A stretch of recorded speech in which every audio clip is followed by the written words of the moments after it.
主后2025年5月初7，每日圣安宫读经，哀歌中的愿望。圣经咱做伙来听读诗篇79篇第19、13节。现代第一版圣经诗篇第79篇。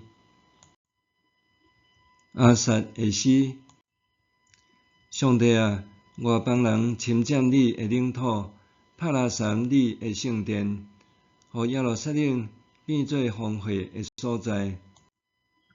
因将你仆人的身躯交互空中的飞鸟做食物，将你圣的子民的肉，互地上的野兽吞食。因伫耶路撒冷周围流你子民的血，亲像在摒水，嘛无人甲因埋葬。阮受到隔壁国凌辱，互四围的人冷笑讥刺。上主啊，你要受气偌久，减要到永远？你的大受气亲像火，要到偌久？求你将你的受气摒落伫遐个毋捌你的外邦，以及遐个无求叫你的名的列国，因为因吞食雅各，互伊徛起的所在拍远。求你毋通因为阮祖先犯的罪刑罚阮，求你将你的慈悲紧紧施落互阮，因为阮陷落绝望的地步。救阮的上帝啊，求你因为你的名的荣光帮赞阮，因为你的名的缘故救阮，赦免阮的罪。咱要互列国讲，因的上帝伫倒位？求你为着你仆人流的血伸冤，互外邦人知，搁互阮亲目看见。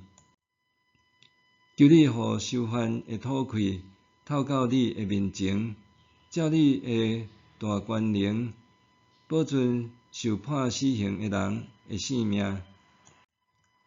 主啊，阮隔壁国对你的凌辱，求你加添7倍刑互因。安尼，阮做你的子民，你草埔的羊的人，为感谢你到永远，称赞你的名到万世代。哀歌中的愿望。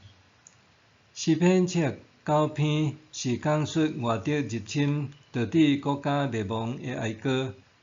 诗人向上帝倾诉受敌攻占耶路撒冷、玷污圣殿的情景，目睹同胞遭受敌人大肆杀戮，尸首受摕来饲秃头鹰抌互野兽。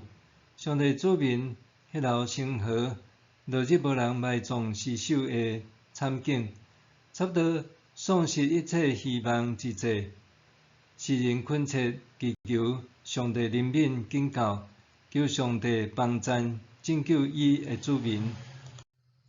诗人清楚，今仔日的境遇是因为家己的国家和人民罪孽深重，搁体悟出罪必须得到上帝赦免，才是唯一生机。诗人毋爱听到上帝的名号受讥笑，所以恳求上帝赦免拯救，牧养伊的子民，互国家人民脱离绝望的困境。本首诗虽然是一首哀歌，却通看到诗人伫咧面对国家灭亡惨状之时，对上帝的信心犹原坚定不移。诗人祈求上帝帮赞拯救复兴伊的国家民族，伊祈求上帝施展大能，停止受敌，安尼作为上帝的子民，将永远向伊献上懊恼和感谢。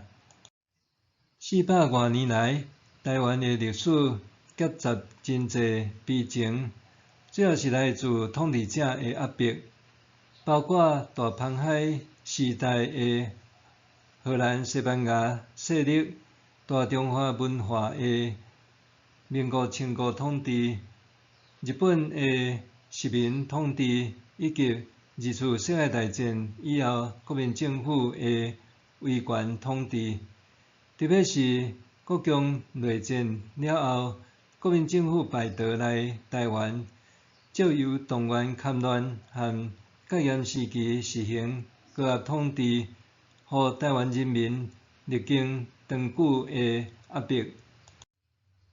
随后，伫党国体制的人民发起一系列的政治抗争，历经民主阵痛了后，伫1990年代民主化脚步大幅进展，台湾终于成做追求法治和保障人权的民主自由国家。因为台湾民主化过程拢用和平手段进行，比如做宁静革命。台湾民主化的成果受到全世界的赞同甲肯定。譬如经济学人智库2021年民主指数排名中，台湾名列全球第8，是西方世界以外排名上悬的国家，甚至超越美国、加拿大等国。